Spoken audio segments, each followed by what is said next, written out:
from all, to all, with all, for all, through all. We thank the gods of creation. We thank the ancestors. We thank the forces of nature.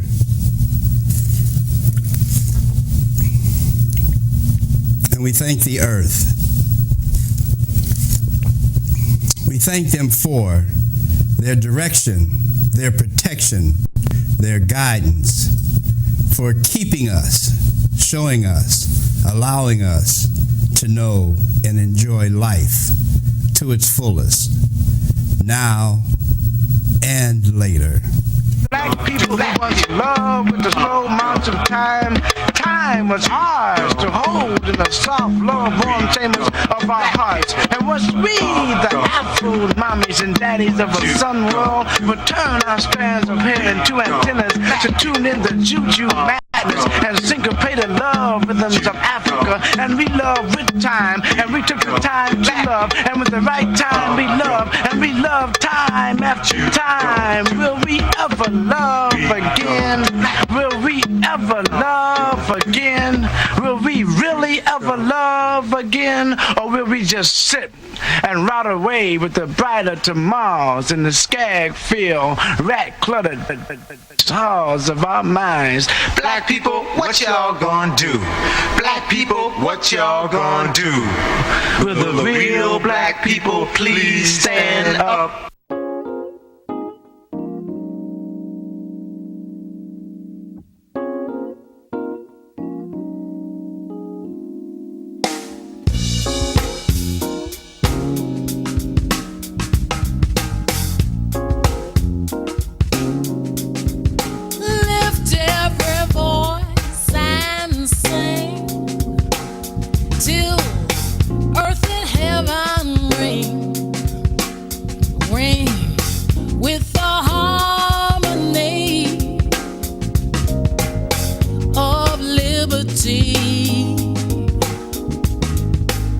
Let our rejoicing rise high as listening skies. Let it resound loud as the rolling sea.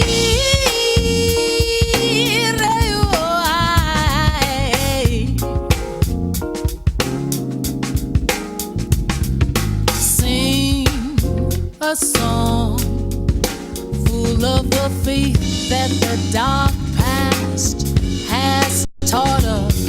Sing a song full of the hope that the present has brought us, facing the right. Good evening, Our Story viewing family, and today's date is April 4th, 2018. And I would like for you all to understand the importance of that date is because we're dealing with the 50th anniversary of Dr. King's assassination. I would just like to say this before we get into tonight's show. It's important not only that we remember the assassination, but I challenge each and every one of you all out there to do further research in regards to the assassination. There's information out there that I would like, if you could, just to research and see whether or not what we have at least been informed regarding the assassination, whether or not those are the facts or not the facts. I would like to just put something out there in regards to the King family actually had a lawsuit, a civil lawsuit, that they were actually victorious on in regards to the United States and its role that perhaps it played in the King assassination. But given the fact that there's so much information out there now that's been made available to us regarding the King assassination and what has occurred, I'd just like to request that each and every one of you all on this day perhaps start to look at some of the additional information that's out there to offer us possible not only other information regarding it, but perhaps to see if actually we can get to the truth of what actually occurred 50 years ago on this day. Well, I'd like to introduce our guests because I'm actually very honored to have this individual here. Oh, Johnny. And I think he really needs no introduction, but it is a pleasure to have you here with us this evening, Mr. Roe Brown. And normally I would introduce you and say some things, but I'm just going to let you, first let me just say this. This is an individual that from a sports standpoint has been very, and this is just me speaking to other individuals, you have been extremely influential on not only many black youth that I know that are interested in going into broadcast journalism, but also on not only black, but also white. And I have had opportunity to speak to them, and all of them know Roe Brown. So that just means that I'm old. Okay, that's all that means, John. Everybody knows the old people, you know. But if our audience is not aware of you, currently at UNO and Sports Information. Yeah, I work in sports information at the University of New Orleans.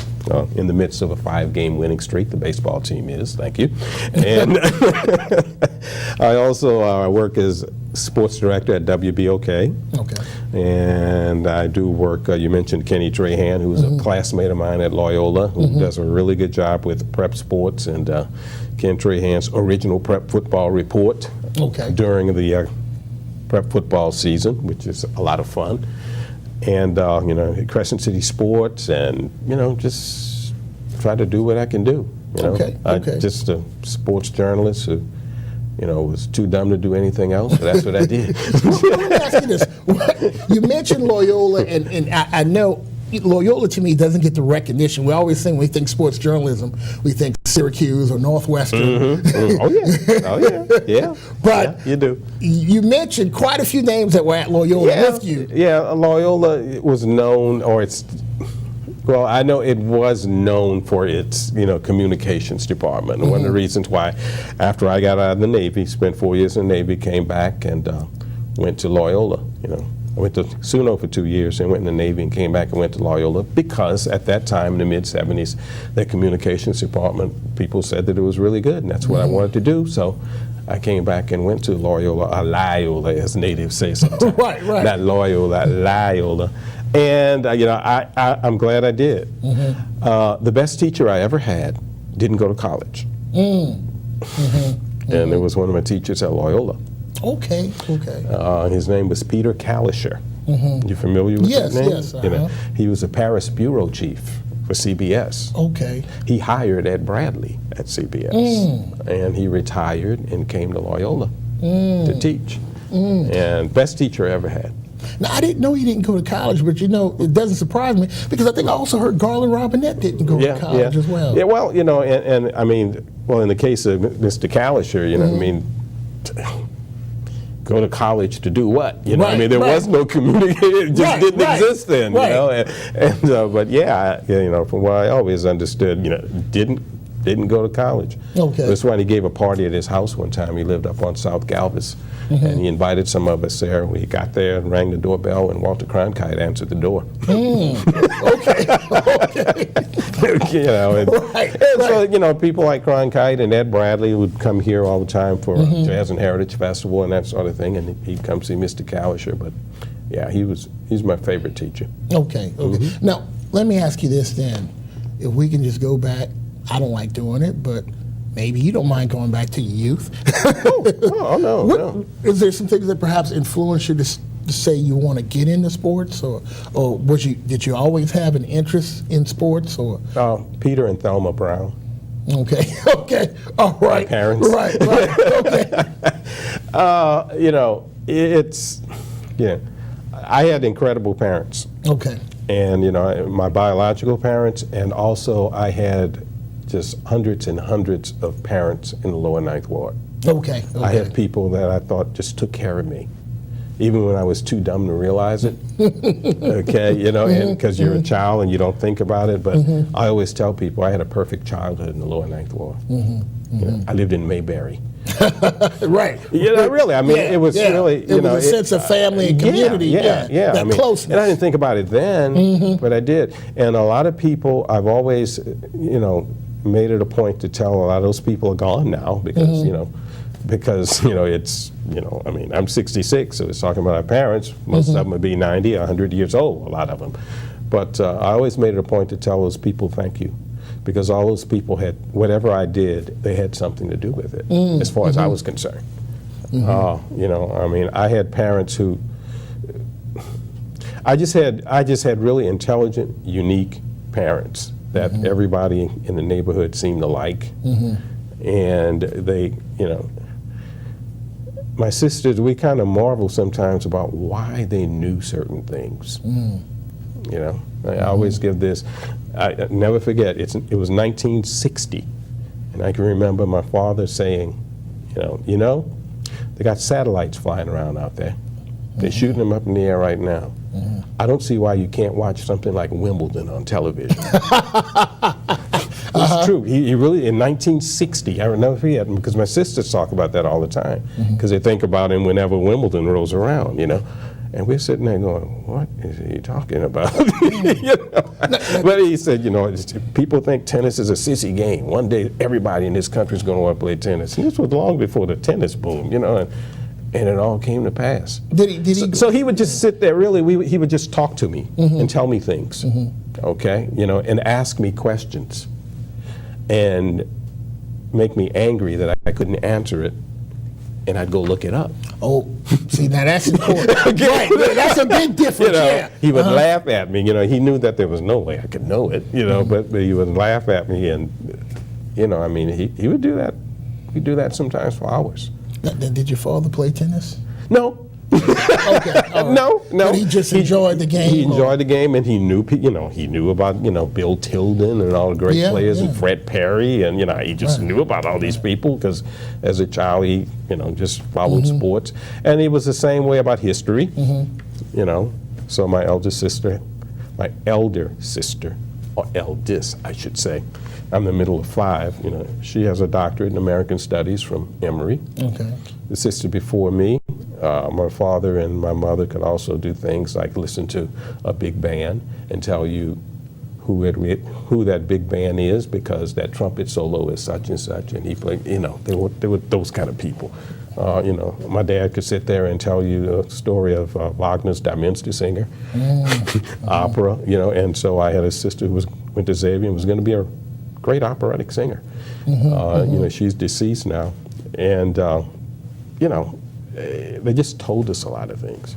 Yeah, it seems like it was not only a certain environment that they provided. Took us behind the hedges at the foot of Canal Street and made us read the Liberty Monument.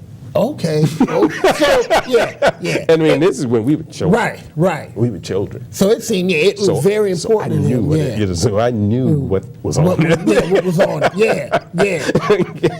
You know, and they're like that. You know, my mom was that way also. You know, so that they were always telling you things, always exposing you to things. See, that's important, because I think when people see you on television or they listen to you on the radio, they think that there's perhaps some natural aspect of that to who you are, that you're someone that it seems you're very, very articulate, extremely thorough, and extremely knowledgeable when it comes to not only your particular craft, but you have sort of a rounded view of not just sports, but you have the ability to discuss many topics. But what we also see is that there was a certain foundation that was laid there that sort of helped to nurture that. And that was it. And like I said, it was the lower ninth ward to me. You know, the schools I went to, you know, I went to McCarty and Hardin and Lawless Jr. A lot of the teachers at that time who taught at those schools actually lived in the neighborhood.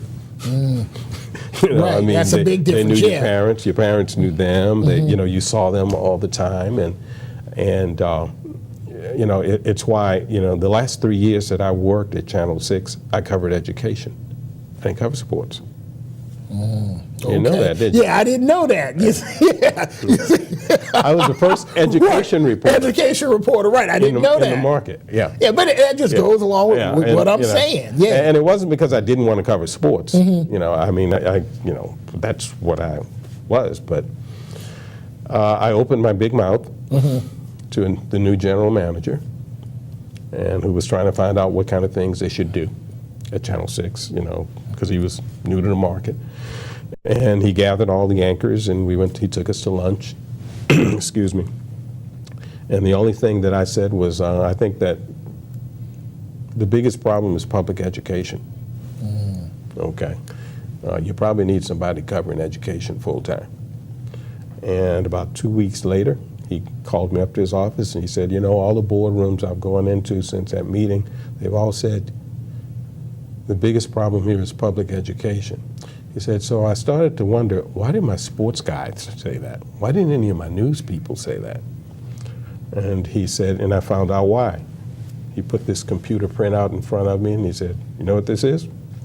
It was all the speaking engagements I'd had for the last 6 months. He said, the reason why you said it, because obviously you're the only one out there.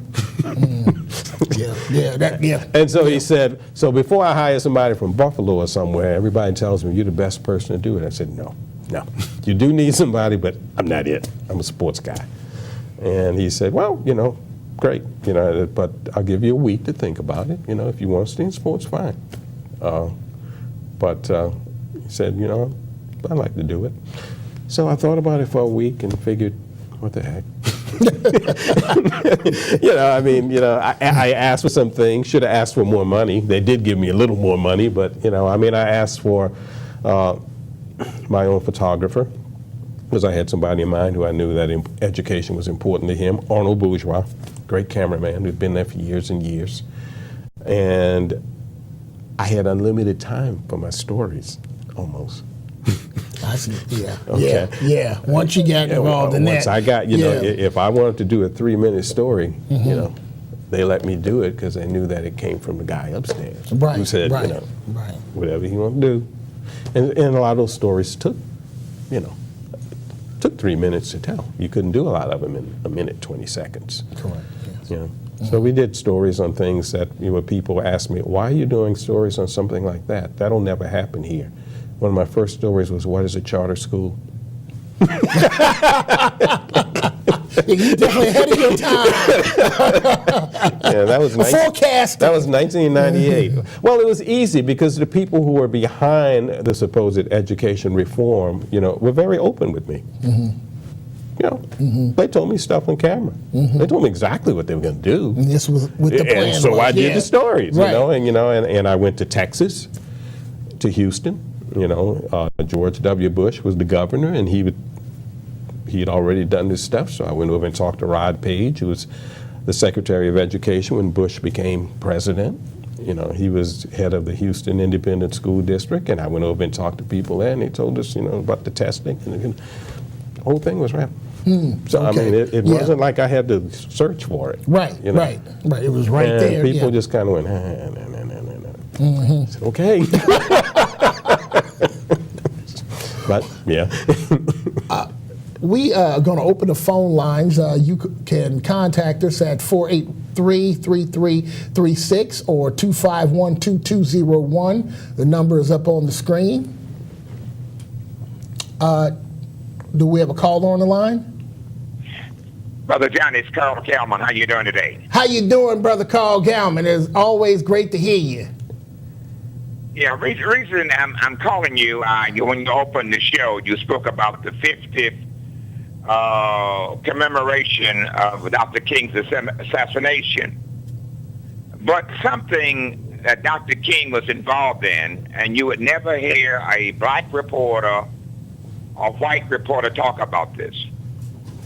The first time I heard Dr. King speak regarding South Africa, I was in New York at Reverend Y.P. Walker's church, and he said that we would never be free as long as our brothers and sisters in Southern Africa are suffering under the cruel system of apartheid.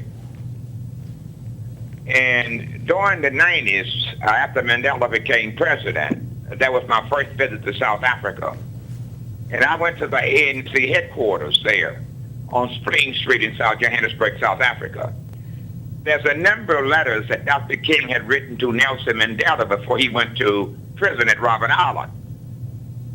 Now, also, I was very concerned about the fact that when I went to Ghana, Kwame Nkrumah, you know, was first leader of Ghana when they got their independence. There was letters there regarding his concern about apartheid in Southern Africa and African Americans making the connection with Mother Africa. But you never hear a reporter talk about this. And what greatly concerned me, they said James Earl Ray assassinated Dr. King. What motive did he have to assassinate King when he was on the run? He was escaping from prison. That's abnormal behavior for somebody who escaped from prison, who's on the run, and going to turn around and assassinate a leader. And, you know, and I don't think the real truth have come out about Dr. King's assassination. And I didn't trust that investigation that was conducted. Because, you know, James Earl Ray never said why he assassinated King. I don't believe he did it. Because when you look at him and his background, it does not tell me that he has a vested interest in assassinating Dr. King. Now, nowhere in his background say he was a white supremacist.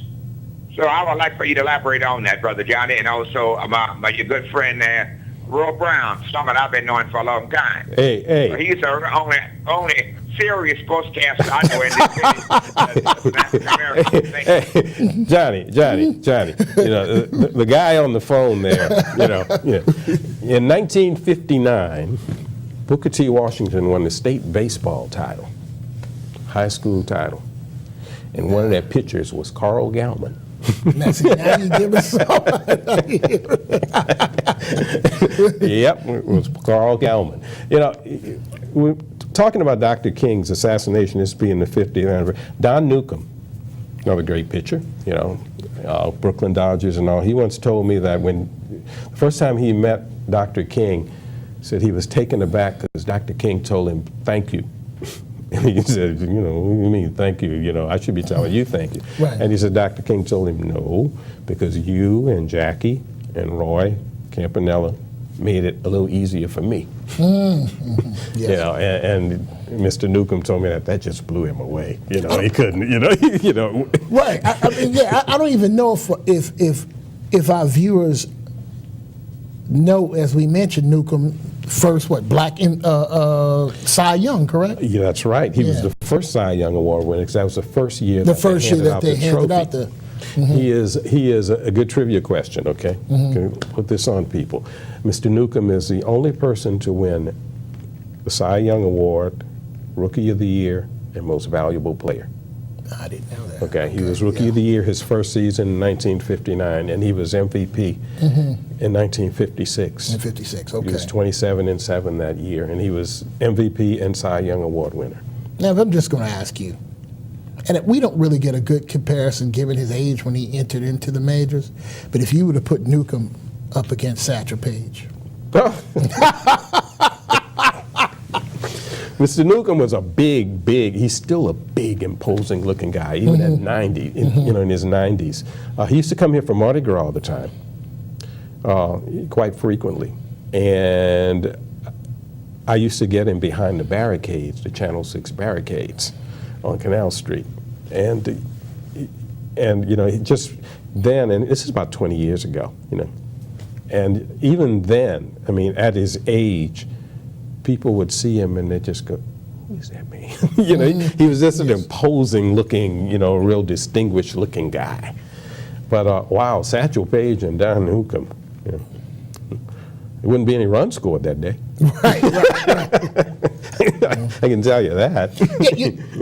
Because when I grew up, I always laugh. I grew up in the era if someone asked who was the best pitcher, it was always Sandy Koufax. Mm-hmm. And people would say, though, but you never got an opportunity to really see Satchel in his prime. Yeah. Because so when you look at what happened as far as with the Major League Baseball and what happened with the so-called Negro Leagues, so much talent. Yeah. That you don't even hear about. Yeah. And the thing about it, Johnny, is that, we talk a lot about the Negro Leagues, but, it was that way in all sports. Mm-hmm. People don't think about, basketball, or football, but, the Negro Leagues in baseball, that's, what we've talked about most, and understandably so because of the Jackie Robinson thing in 1947, although professional football was integrated before baseball was. But it's a lot of people, See, I kind of feel differently about it. I don't necessarily, I don't feel like they were overlooked anymore.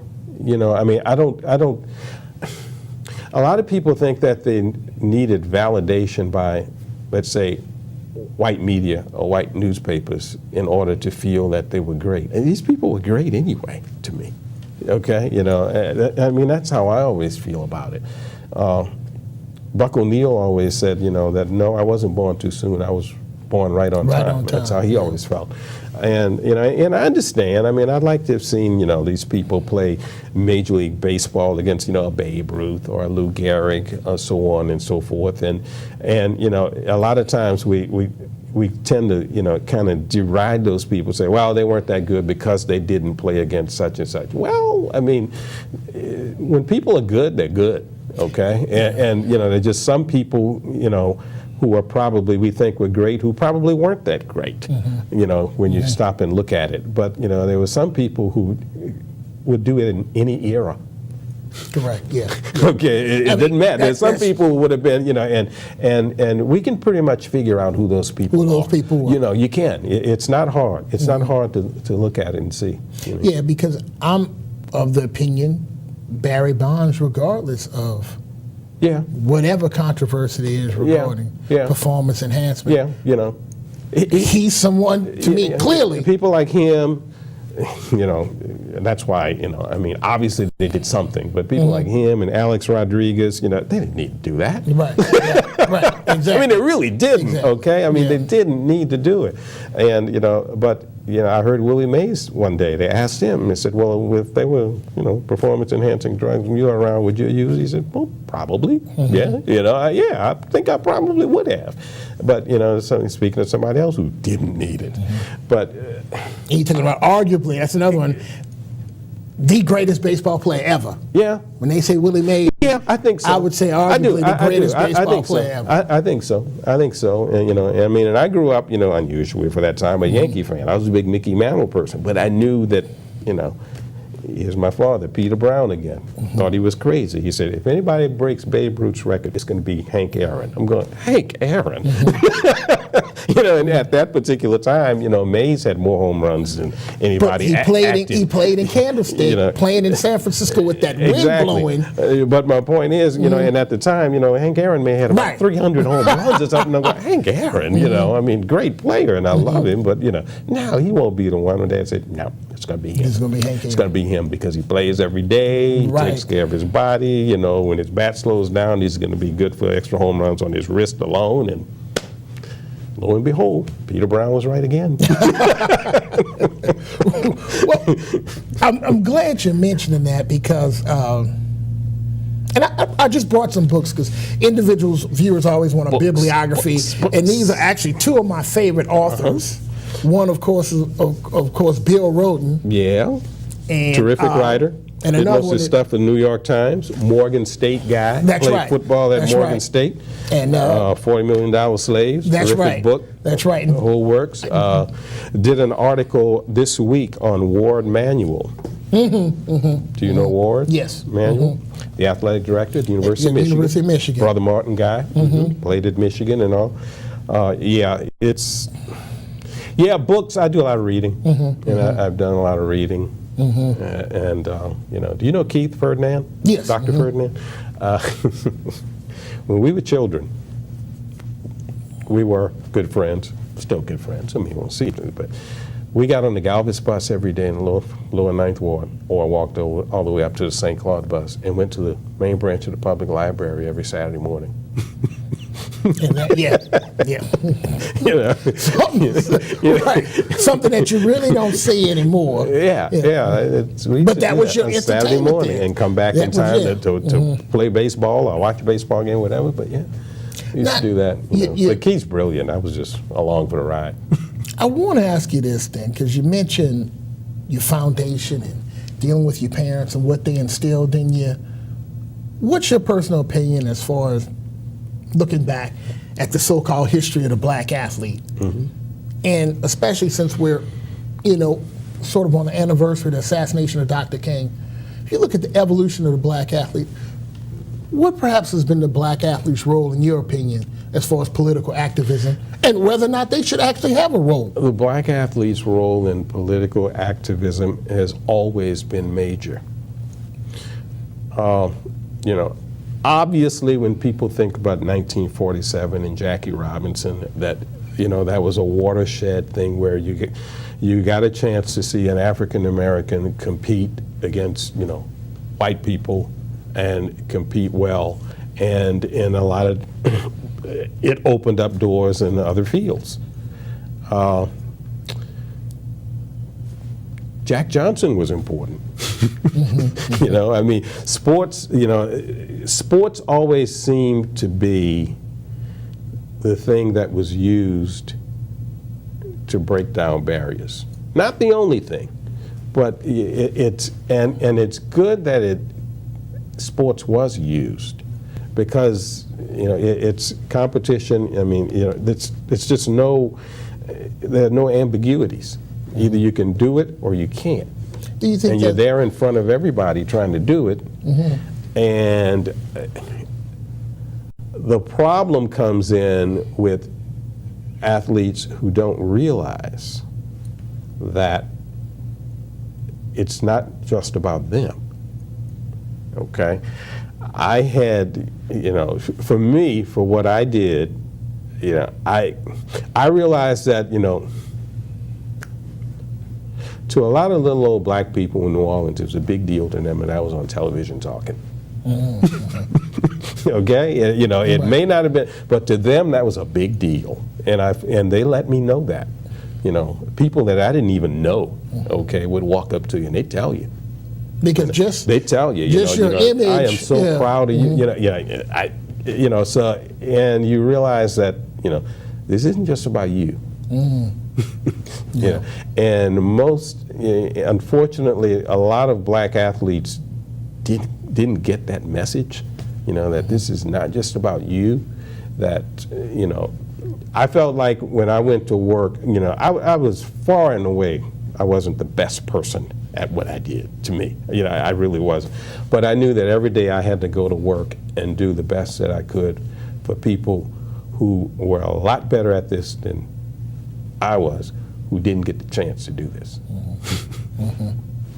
That's one of the things that drove me. You know, I had to do that. I had to do the job the best of my ability for, you know, those people that raised me in the lower Ninth Ward. Those teachers at Hardin Elementary and at Lawless Junior and at McCarty, who, you know, who told us, you know, 4 or 5 white kids had this torn up book before you did, and that's why you're going to learn everything in this book, whether you want to or not. You know? And so, I mean, it was about them to me. But so you understood that you were setting an example, you were a modality. If we look at it from a historical standpoint, you mentioned Jack Johnson. We all got behind Jack Johnson. We all got behind Joe Louis.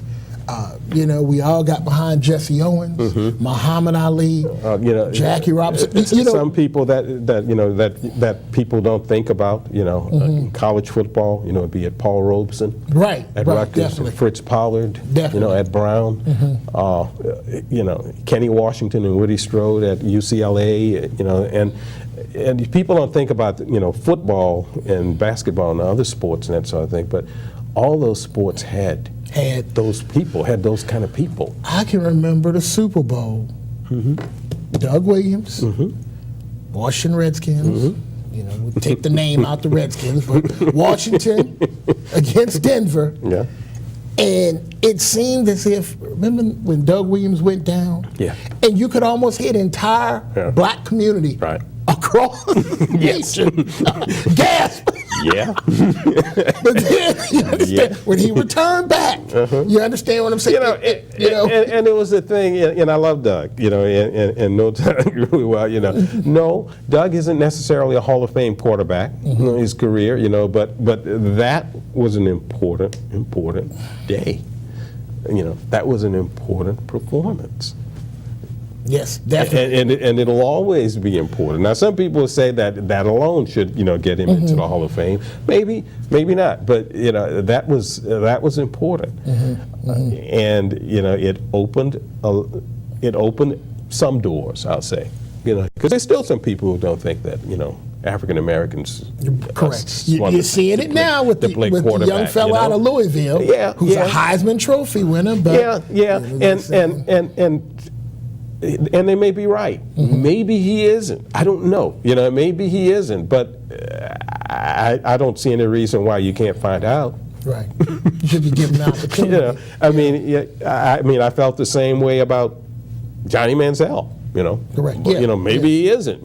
Some people feel the way Tim about Tebow. I knew he could do it. Okay, now he got a lot of opportunities to do it, right? To show whether or not he could do it, and I think in all of his opportunities he showed that he couldn't, and that's fine. But it's they ought to be given the opportunity to do it.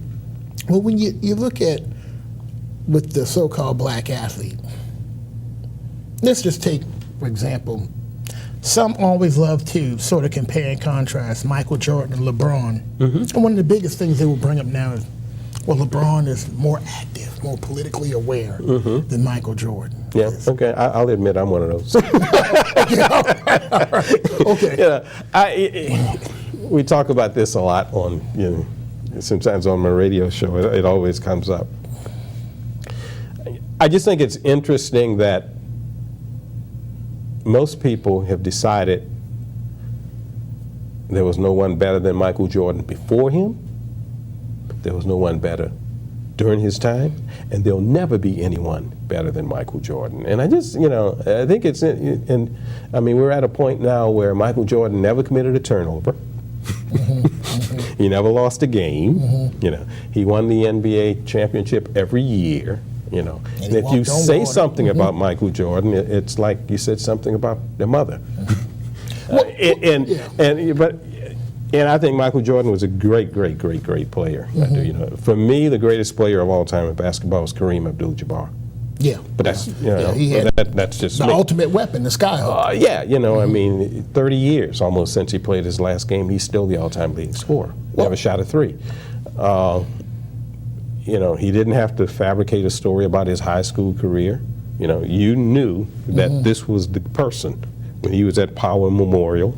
Right. There were articles about him in Look, in Light, in Time, which, you didn't see articles, and you see that now, in this day and age of social media, you see high school kids now, but you knew who he was then. He couldn't hide. He went to UCLA. You knew who he was then. He won 3 NCAA titles. Went to the NBA, to an expansion team, and in his second year, that team won the NBA title. I just think he too won 6 NBA championships. He's got 6 rings, just like Michael. But and I love Michael. I do. But Kareem, Kareem is a writer. Correct. And also was someone that's what he does now. Okay? Who was extremely political aware. Yes. And some argue that it's the reason why he hasn't had the opportunity in coaching. Yeah, and that might be some of it. But does a terrific job as a writer. Has written some really great books and does some really great essays and columns. He went to class. He went to class when he was at UCLA, and it just, athletes like that. Bill Russell, is always one of my favorite athletes. Yeah, Bill Russell. Always. Renaissance man. Always. Yeah, and those kind of people. So and I do like LeBron James. I think the thing about LeBron James to me, I think that people miss is that in this day and age, when he first burst onto the scene, I thought it was going to be a train wreck. When he came out of high school, and part of it was, his mother was really visible then. And it just didn't look like, I said, this is not going to turn out well. Here we are now, whatever it is, 13 years later, whatever, 15 years later, however long he's been in. Not one police blotter. Nothing. Okay, you can't say anything about LeBron James. You look at all he did in his hometown of Akron and all he's doing. With getting kids educations. His partners run all of his business, the guys he grew up with and all, and he just does a lot of things. He speaks out about things. And on top of that, he is one fantastic basketball player. And you know what's something that's overlooked as well when it comes to LeBron and in regards to Michael Jordan and some I won't name? You don't hear anything regarding the gambling. Yeah. As far as with LeBron. Yeah. Which I always get in trouble for saying this, but have you ever noticed that it seems white America's black spokesman is Charles Barkley? It seems whenever there's an issue, they go to Charles Barkley.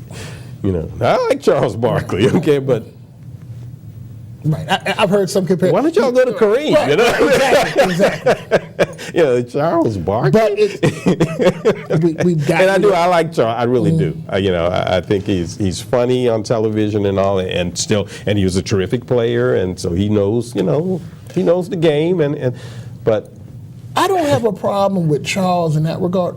Really, what I have a problem with is people like Jason Whitlock. Charles always is in sort of the lane of entertainment. So you're able to dismiss him. Yeah. But the problem I have with individuals like Jason Whitlock is that they come across as if, take me serious, I'm a sports journalist, I know what I'm talking about. Oh, yeah. I agree. I know so what you mean. that's, so Charles, again, you may disagree with a whole bunch of things Charles say, but again, you can always chop it up. He's entertaining. Yeah, he's funny. Right. And I'm not. I don't get. I don't. But I just think it's interesting that they always seem to go to him. Right. And we know why. We know why.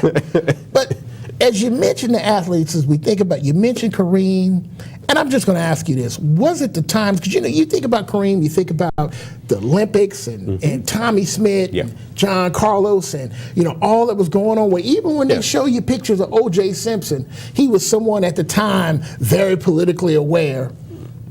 So they said, we'll just say that. But is it more or less the times that carried the athletes along, or was it the athletes sort of playing a part in carrying the time along? Well, I think it was the time.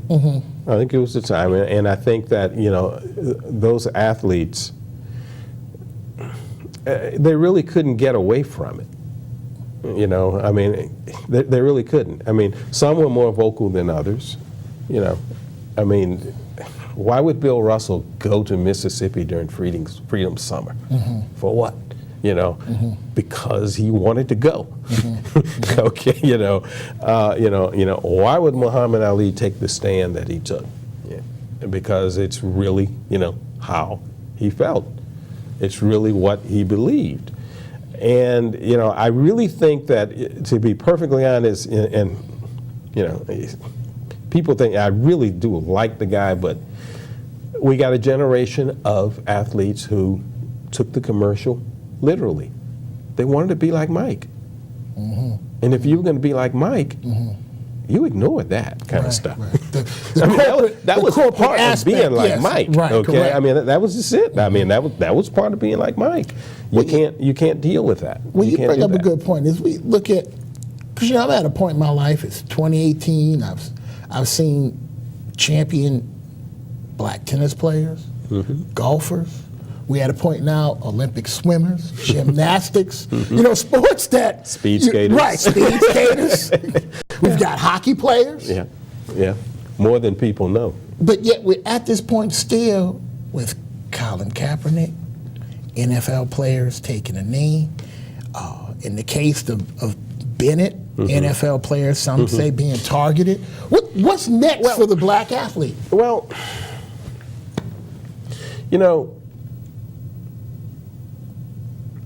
I think we're going to have a reemergence of activism by athletes. Okay, I really do. I think it's coming, and I didn't always feel this way, but I think it's coming. And I think it's going to be because of people like LeBron James. It's coming back to that, where they'll almost be in a situation where they almost can't ignore it. Okay, Now, the NFL owners, trust me, didn't like the idea that these people were kneeling. Correct. They really didn't. Okay, they really didn't. But they kind of skirted around it. Okay, I mean, they didn't necessarily want to tell them, if you do it, I'm going to fire you or anything, which they wouldn't have done anyway. But, they kind of, there was a time when it was just told them, no, you can't do it. So I think that, there are enough people, black athletes, who are realizing enough of their power to where I think that we could have a slight reemergence of the black athlete as an activist.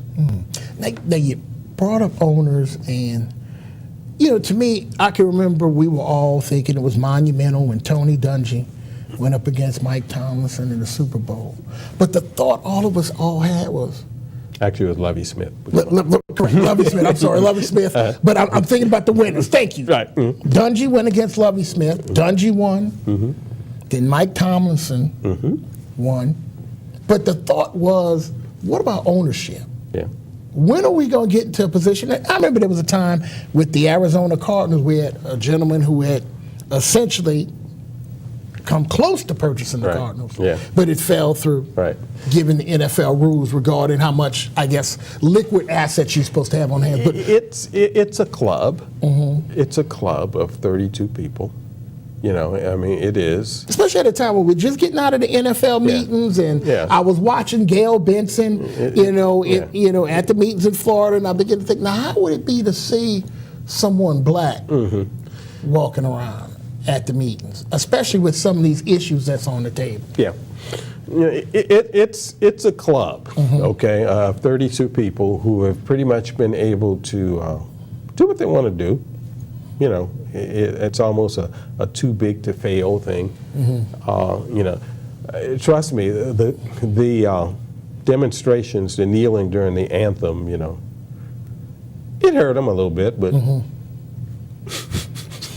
I mean, it didn't, not what people think. It's not as badly as people think, and I'm not sure that there's a conscious effort. In order for that to happen, it's going to have to be a conscious effort.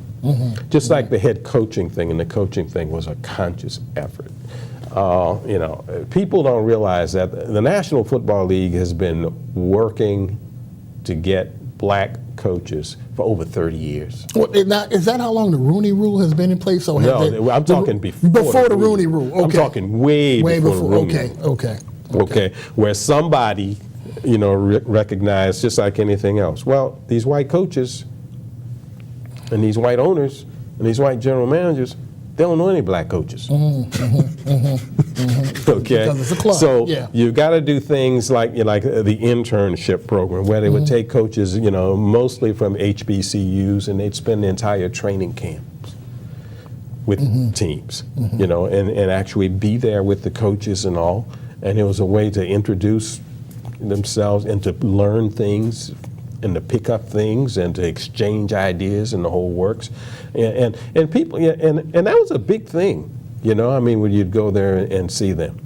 Do you know that most all of the assistant coaches, especially the black assistant coaches, all have to do a DVD? I didn't know that. They interview them. Okay. And they give them out to all the owners and all general managers, so they can't say that, well, we don't know anybody. Right, so now we have a library, we catalog it, so here are some potential candidates right here. So and so the Rooney Rule, I'm for the Rooney Rule. Okay, I make no bones about it. I am a child of affirmative action. Okay, and some of my white comrades would just shudder, and they couldn't believe that I would say that out loud. They just couldn't believe it. Okay, and I am a child of affirmative action. Warren Bell, first black anchor in New Orleans at Channel 6, was a shop steward at Channel 6, and in the union contract, he had it written in where Channel 6 had to have a minority reporter trainee. Okay. Okay. And I'm sitting at Loyola one day. We sitting down there in the basement acting crazy, and George Pratt, who was a intern at Channel 6 at the time, came to me and he said, "You need to come to work with me tomorrow." Why? Because they got a job. That's your job. Right, exactly. And so what's that? He said, they got a minority trainee thing. They're looking for somebody. You need to come. And I went down there, and that's how I got my job at Channel 6. And eventually, I became a reporter, and that's how I got there, because of affirmative action. And so Johnny, when people would tell me when they were shut, I said, "Well, why would you say that? You got your job because you're good." I said, "No, I kept it because I was good. I got it because of affirmative action." But for and then they understood that when they said, put it that way. I was teasing you earlier saying, but for you remaining in New Orleans, had you have been in any other metropolitan area, I don't know about that, but you would have. It's like jazz musicians who stay here in the city. You understand what I said? And I would put you in that category. You're just like those jazz musicians who made the decision to stay. Those people were good, okay? Those jazz musicians in New Orleans and staying, they are real. So I always say, I've lived quite a few places, and I will run across some of these so-called sports journalists, and I say, you just acting. They got a cat back in New Orleans or run circles around you, because he truly, most importantly, not only you knowledgeable, but you understand, you're able to piece these things together. I just always felt that, the way I was taught, that whatever you do, it has to be of some kind of service to people. And that's how I always looked at it also. I like the idea that I have people, who are professional athletes, some who have retired, who have told me, every time I did an interview when I was in the NFL, I thought about something you told me. I thought about when you made me start over, ask you, with an answer where you told me, "No, you don't want to say it that way." You want to, and they appreciated that, and I felt that's what I was supposed to do. I thought, at least that's how I felt. Well, do you think sports is something, because I hear a lot of individuals who are more tilted towards what's going on socially, economically, and politically, is sports still relevant as far as from the standpoint of our community? Or is it something that is just a distraction? I think it's, it's definitely still relevant to me. I just think it's, I think it's ingrained in our culture now. And when I say our, I don't mean just African Americans. It's still very, very, very relevant. Here's where I have a problem with when they talk about college athletes getting paid. Okay, they're being, it's like slavery. They're making all this money and they're not getting any of it. I'm not real comfortable with people who say that. First of all, it's not like slavery. Don't even go there. No, it's not. No. I think that's. But I don't feel comfortable when I hear people say, "Well, that's $70,000 a year that you're getting to go to Tulane for free. Ain't good enough." That ain't what we talking about. That ain't good enough. Oh, no?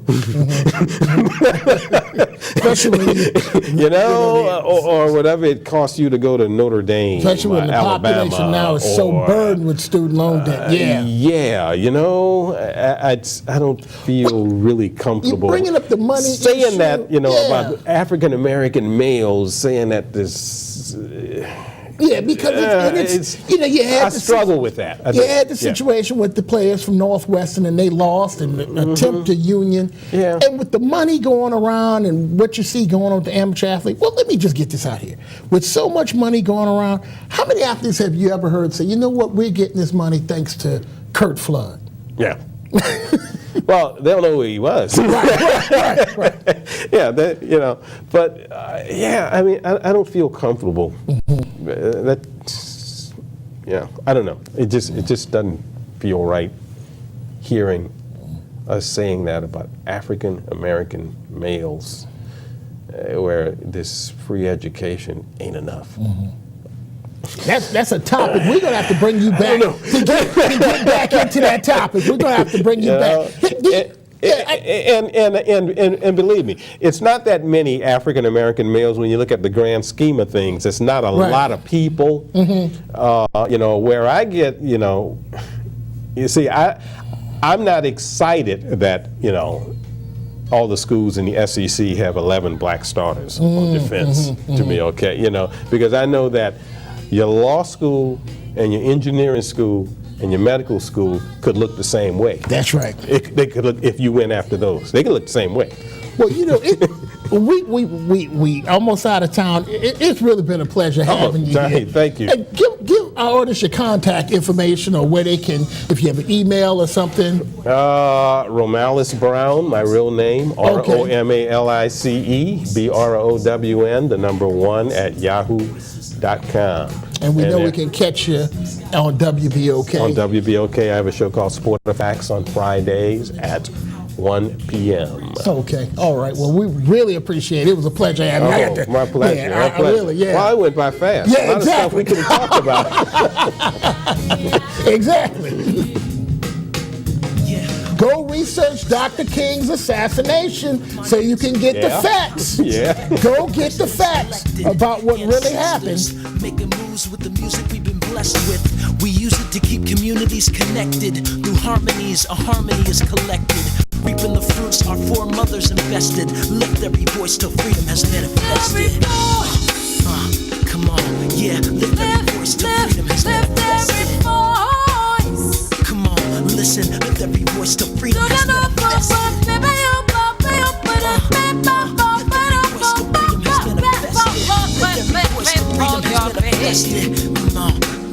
Come on. Sing a song Yeah, talk to full of the faith that the dark